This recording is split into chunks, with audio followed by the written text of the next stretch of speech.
সম্ভব নয়, বলে বোঝানো সম্ভব নয়।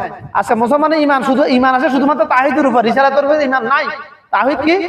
তাওহীদ কি? সূরা ইখলাস আর কালিমা তাইয়্যিবার প্রথম অংশের উপর মুসলমানের ঈমান আছে, 99% মুসলমানের ঈমান। প্রমাণ দেখতেছেন তো। আজকে 6টা 7টা আরব দেশ, বাংলাদেশ কথা বাদ দিলাম, এরা চাইলে, এরা কি চাইলে কি পারে না ইহুদিন না ইসরায়েলের নাম নিশে পৃথিবী থেকে মিটিয়ে দিতে?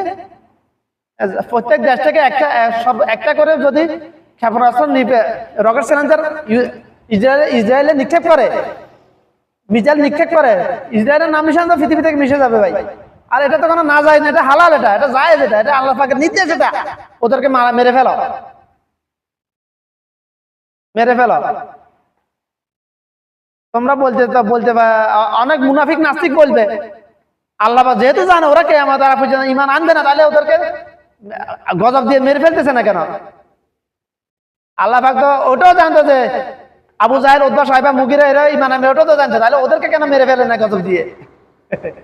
হ্যাঁ, এই মুনাফিক নাস্তিক যারা কল্পনা করতেছে তাদের জন্য বলতেছি আমি। হ্যাঁ, ওদের জামানাতে আমার রাসূল দুনিয়াতে ছিল, আমার রাসূল সাল্লাল্লাহু আলাইহি ওয়াসাল্লাম দুনিয়াতে ছিলেন।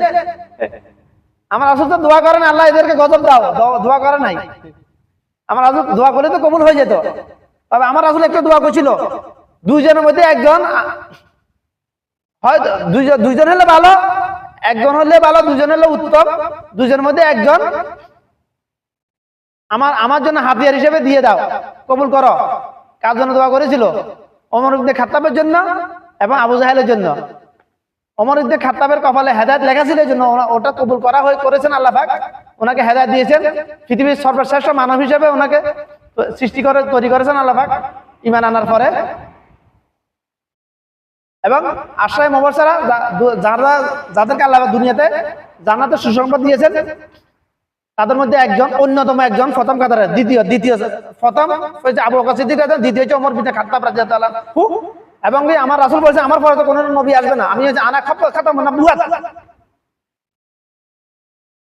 আমার পরে কোনো নবী রাসূল আর পৃথিবীতে পাঠাবে না আল্লাহ পাক। যদি পাঠানোর সিলসিলা থাকতো তাহলে অবশ্যই ওমর নবী হয়ে যেতেন, কারণ ওমর ইবনে খাত্তাবের সিদ্ধান্তের উপর 5 থেকে 6 বার কোরআন আয়াত নাযিল করেছেন আল্লাহ পাক।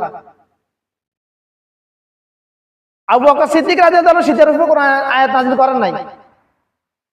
তার মানে এই না যে আবু বকর সিদ্দিক রাদিয়াল্লাহু আনহু মর্যাদা কম, না, আবু বকর সিদ্দিক রাদিয়াল্লাহু আনহু ওনার জায়গায় ওনার মর্যাদা সর্বোচ্চ, আর ওমর রাদিয়াল্লাহু আনহুর জায়গায় ওনার মর্যাদা সর্বোচ্চ। শ্রেণী বিন্যাস আছে না, শ্রেণী বিন্যাস আছে না। কেন কেন আমার রাসূল বলেছেন আমার পরে তো কোনো নবী রাসূল আসবে না, যদি আসতো অবশ্যই ওমর নবী হয়ে যেতেন, কেন?